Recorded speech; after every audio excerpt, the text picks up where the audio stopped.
Bismillahirrahmanirrahim. Assalamualaikum warahmatullahi wabarakatuh. Di sebelah saya ini ada santri Darul Quran dari Malaysia. Bukan Malaysia, Malaysia. So you are coming from Malaysia? Yes. Your name? My name is Hisham. Hisham, Masya Allah. You came here for Quran? Yes. I came here for memorize Quran. Oh yeah. Why you wanna memorize Quran? Because it was one of my dream, and then I want to make my mother happy. Subhanallah.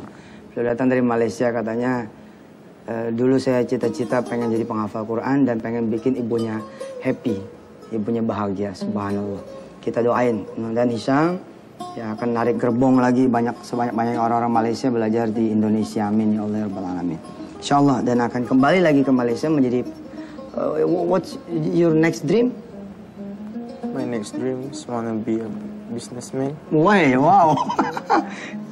He wanna be a businessman. Alhamdulillah.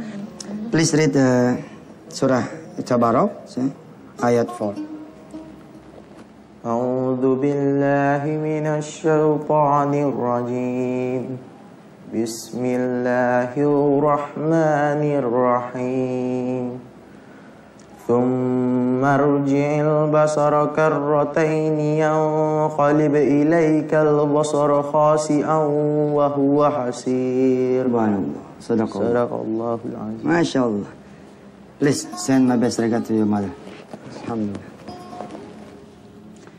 Pemirsa yang dirahmati Allah, jika orang jauh saja belajar ngapal Quran, masa orang Cilegon kagak, ya kan? Orang Pasar Minggu enggak, insya Allah. Malaysia, Singapura, kemudian Indonesia, mudah-mudahan 20-30 tahun yang akan datang akan punya pimpinan nasional yang hafiz Quran, insya Allah. Someday somehow saya punya impian yang sudah saya share kepada negeri ini, kepada bangsa ini, bahwa saya kepengen gitu di geladak kapal perang induk Indonesia di tahun 2030 sekian gitu, turun dari pesawat tempur ya seorang panglima TNI tertinggi ya, yang subhanallah dia adalah seorang hafizul Quran. Sekarang Indonesia belum punya kapal perang induk. Tadi insyaallah saya beliin dah satu ya, insyaallah. Mudah-mudahan kalau disetujui anggota dewan. Emang Ustaz siapa? Ya, saya kan bisa beliin pakai doa ya kan. Saya doain Indonesia biar punya kapal perang induk, insyaallah. Amin, betul pemirsa. Kita rindu gitu loh. Masa Mesir doang sih yang punya presiden penghafal Quran ya kan? Indonesia insya Allah 2020 berapa gitu ya? Atau 2040 sekian lah. Insya Allah mudah-mudahan putra-putri ibu nanti akan memimpin negeri ini. Jadi gubernur hafiz Quran. Jadi Kapolri hafiz Quran. Seru tuh kalau ada Kapolri hafiz Quran, seru. Nanti pada saat razia gitu kan, begitu razia SIM, STNK, perangkat-perangkat, kemudian kendaraan.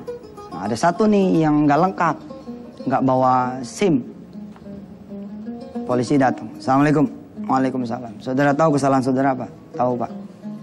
Kenapa? Nggak bawa SIM Pak. Saudara tahu hukumannya apa? Tahu Pak. Apa hukumannya? Suruh ngapal Ar-Rahman kan Pak, 5 ayat. Ya sudah, sana mojok dulu. Mojok tuh, tilangnya suruh ngapal Ar-Rahman, Kapolrinya hafiz.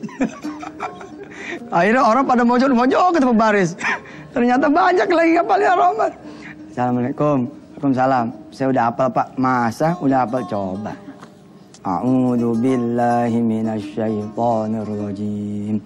Ar-Rahman 'allamal Qur'an. Khalaqal insan 'allamahul bayan. Asy-syamsu wal qamaru bihusban. Shadaqallahul azim. Baik. Ini surat tilangnya saudara. Kasih surat tilang, tetap tilang. Saudara STNK-nya saya ambil ya. Saudara bisa mengambil STNK-nya manakala saudara sudah selesai Ar-Rahman 78 ayat. Assalamualaikum. Ada pertanyaan? Kalau ada pertanyaan tambahin nih Al-Mulk. rindu gitu. Tiba-tiba asik tuh. Asik. Saya di Quran ini nih ada tausiah saya yang judulnya Dream 2.0. Ya, di Quran ini insya Allah ada tausiah saya yang judulnya Dream 2.0. Bagaimana saya bermimpi pengusaha-pengusaha Indonesia di 2020-an gitu, itu semuanya adalah hafizul Quran. Dia bukan cuma hebat mimpin rapat, mimpin negosiasi, tapi juga memimpin sholat berjamaah. Cakap. Kalau sekarang kan direktur beraninya sholat Johor ngimamin kan. Nggak bunyi lu berani. Begitu maghrib aja, ente aja dah, ente aja. Gitu, Masya Allah. Nah, tapi ini kan keren. Ya ada satu outlet pemirsa, tolong pegangin Quran. Ada satu outlet begitu saya, insya Allah gitu ya, nanti di tahun 2000 berapa gitu, ada pembukaan outlet kuliner baru, cabang ke-77. Ya, apa di sini ya, warung sate. Warung sate. Nah, pada saat press conference, wartawan-wartawan kemudian pada ngumpul kan, apa rahasia Bapak kok Bapak bisa buka cabang sampai 77 cabang ini? Apa rahasianya? Kok sate Bapak kok beda sampai ketusukan-tusukan empuk? Ya, apa rahasianya? Lalu si pengusaha ini bilang, ya si pengusaha warung sate ini bilang, alhamdulillah Mas, rahasianya ada di dapur kami. Mari kita sama-sama ke dapur. Wartawan-wartawan ke dapur nih. Ya, orang-orang kan kalau buka kuliner dapur rahasia kan? Ini nggak rahasia karena dia dakwah di situ. Ternyata begitu saya cerita di tausiah di Dream 2.0 itu, bahwa orang-orang dapurnya semua adalah hafiz. Masya Allah. Jadi sate itu dibakar dengan Quran. Sate itu dibakar dengan Quran. Begitu wartawan ngelihat, diberitahu, Pak ini semua yang ada di dapur kami semuanya hafiz. Ada yang lagi bakar sate tuh, stafnya satu. Tilka rusulu faddalna ba'dahum ala ba'd. Minhum man kallamallahu wa rafa'a ba'dahum darajat wa atayna. Bakarnya pakai ngapal Quran, subhanallah. Terus si pengusaha ini bilang, Mas lihat perhatikan ada yang nyuci piring di sana. Oh ya, apa istimewanya?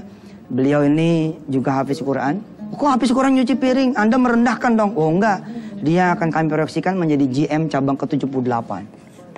Begitu Dream 2.0 injection. Dream injection lagi. Dream 2.0-nya Yusuf Mansur gitu. Bagaimana owner dari perusahaan dengan 4.000 karyawan, dia hafiz. Cakep kan? Subhanallah. Iya. Oh, kita malah lupa nih ngebahas ayat ketiga tafsir surah Al-Mulk. Gak apa-apa deh. Habis yang berikut ini. Silakan.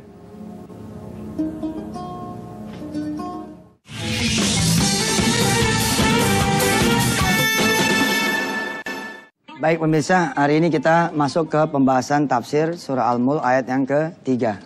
Keempat hari ini ya? 4. Kemarin 3 udah ya.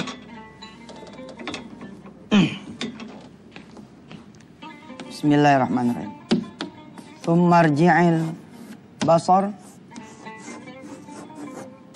karrataini yanqalib ilaikal basar ilaikal basaru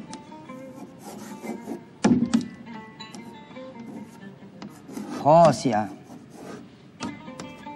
wa huwa hasir. Allah kembali menantang kita semua, meminta kita semua, kalau masih tidak percaya, coba saudara, saya, Anda, lihat lagi. Betul nggak sih langit tanpa tiang? Betul nggak sih awan tuh berwarna-warna? Siapa gitu yang warnain awan? Ntar hitam, ntar biru, ntar jingga, ntar ada pelanginya. Betul nggak sih matahari terbit dan tenggelam dengan teratur? Ada nggak sih kemudian yang mengendalikan dan seterusnya? Yang kemudian yang diciptakan ini cacat. Karota ini. Coba lihat lagi. Lihat lagi. Pasti penglihatan kalian itu akan berulang seperti ayat 3. Kalian tidak pernah menemukan cacatnya sama sekali. Bahkan Allah bilang, makin kalian lihat, kalian sendiri yang makin capek. Subhanallah. Allah yang paling sempurna. Kenapa saudara tidak datang kepada Allah SWT? Statement-statement orang tuh kan kadang-kadang bikin kita jadi lemah ya.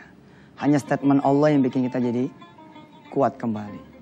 Bagaimana Allah menyatakan di dalam ayat satunya, wa huwa ala kulli syai'in qadir. Wa huwa ala kulli syai'in qadir. Apa sih yang nggak mungkin? Buat Allah semua mungkin. Why? Kenapa? Karena Allah ini maha kuasa. Pasangan yang udah berpasangan 8-9 tahun.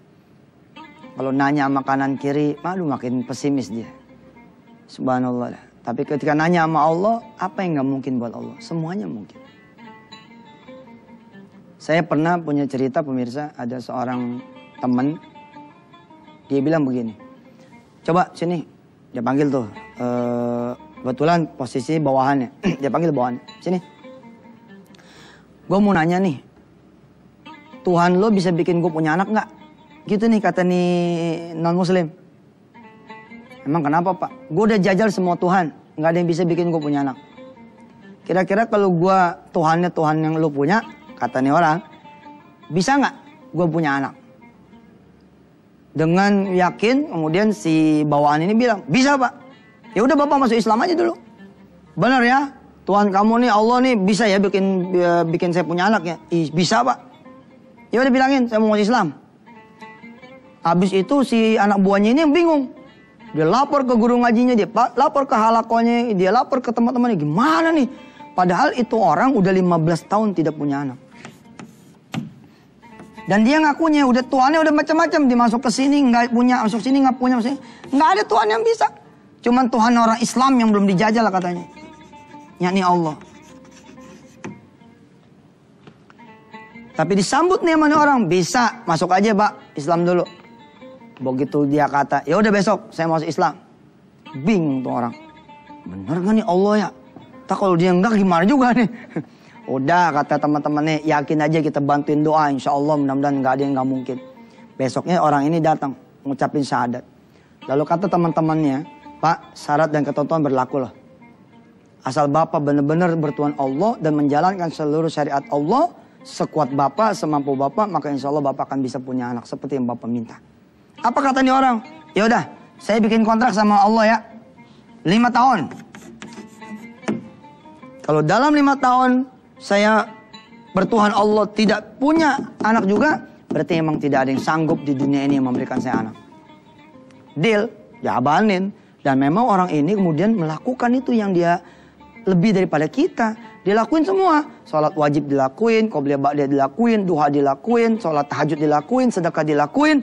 Bingo lu, kun payakun tuh. Ternyata di tahun ke-20 dia menikah. Atau 5 tahun dia punya kemudian kontrak dengan Allah SWT. Tahun ke-5 inilah dia punya anak. Dan dia mengundang Yusuf Mansur untuk memberi santunan 1000 anak yatim. Kafah Islam, subhanallah. Allah pakai ditantangin. Teman saya Makmun, dari awal dulu suka begini ngomongnya. Pokoknya gue pengen sekali nikah anak gue 3. Ternyata bertahun-tahun kemudian dibuktiin sama Allah. Dia kawin lu sama janda anak 3. Ini kan subhanallah Allah denger gitu loh. Candaan Makmun tuh didengar gitu. Maaf ya Mun, kalau hari ini Allah begitu ngasih undangan ke saya, apa dia bilang? Allah denger bener loh. Allah denger bener candaan kita Sub. Kita kan lu bercanda ya, gue pengen pokoknya begitu nikah anak 3. Gak kepikiran sama saya, kalau saya bakalan nikahin janda, anaknya 3. Emang cuman Allah yang bisa begitu. Cuman Allah. Dan Allah tuh maha bercanda loh sama manusia. Beneran. Allah tuh maha bercanda, subhanallah. Aduh. Asik. Pemirsa, siap-siap kita masuk nanti segmen 3, segmen O2 ya.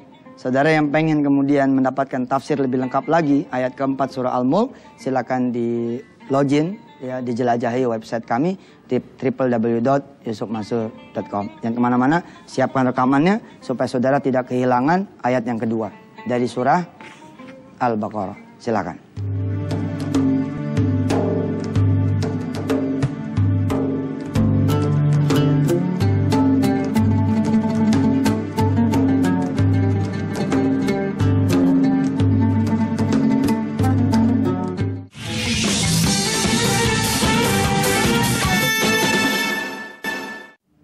Alhamdulillah pemirsa kembali bersama Yusuf Mansur di segmen 3. Segmen 3 ini segmen kesayangan saya. Karena mulai Senin tanggal 2 Syawal ya kita berlomba-lomba ngapalin Quran 1 hari 1 ayat. Saya ingin bertanya dulu sama pemirsa semua. Ayat pertama kemarin dari surah Al-Baqarah Alif Lam Mim udah dipakai belum dalam sholat sunnah? Kalau belum saudara make berarti saudara bercanda. Saya nggak main-main loh. Saya beneran bilang. Walaupun baru 1 ayat, pakai dalam sholat. Sebab apa bentar makin lama makin jalan nih. Jalan terus gitu. Coba ya, kemarin kan baru 1 ayat kan. Alif lam mim. Allahu akbar. Rakaat kedua. Alif lam mim. Kembali lagi ke ayat pertama karena saudara belum hafal ayat kedua. Nah sekarang saudara akan menghafal 2 ayat nih udah hari ini. Berarti komposisinya adalah rakaat pertama ayat pertama, rakaat kedua ayat kedua. Nanti komposisi di pekan kedua yakni 14 hari itu sama dengan 14 ayat. Berarti komposisinya apa? Ar-rakaatul ula saudara 7 ayat. Ar-rakaatul tsaniyah saudara 7 ayat kedua. Dan ini panjang. Allahu akbar. Alif lam mim. Dzalikal kitabu la raiba fihi hudan lil muttaqin alladzina yu'minuna bil ghaibi wa yuqimuna as-salata wa mimma razaqnahum yunfikun walladzina yu'minuna bima unzila ilayka wa ma unzila min qablik wa bil akhirati hum yuqinun ulaika ala hudan min rabbihim wa ulaika humul muflihun innal ladzina kafaru sawa'un 'alaihim a anzartahum am lam tunzirhum la yu'minun khatamallahu ala qulubihim wa ala sam'ihim wa ala absarihim ghishawatun wa lahum adzabun 'azim. Allahu akbar. Itu dia. Tapi saudara tidak akan dapat feel itu karena kenapa saudara bisa menghafal Quran dengan mutkin, dengan hafalan yang kemudian tertanam tidak hilang-hilang apabila saudara terus mengulang. Bayangkan saudara-saudara ngulang di salat sunnah qobliyah, ba'diyah, Masya Allah kan? Berapa kali saudara mengulang? Setidak-tidaknya 10 kali saudara mengulang dalam 1 hari. Ini yang menjadikan hafalan saudara akan lama bertahannya. Baik, kita lanjut ayat kedua. Dzalikal kitabu la raiba fihi hudan lil muttaqin. Dzalikal kitabu la raiba fihi hudan lil muttaqin. Dzalikal kitabu la raiba fihi hudan lil muttaqin. Alif lam mim.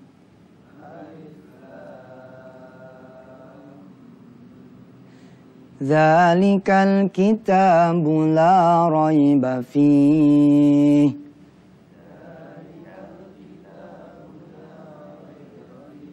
fihi hudan lil muttaqin.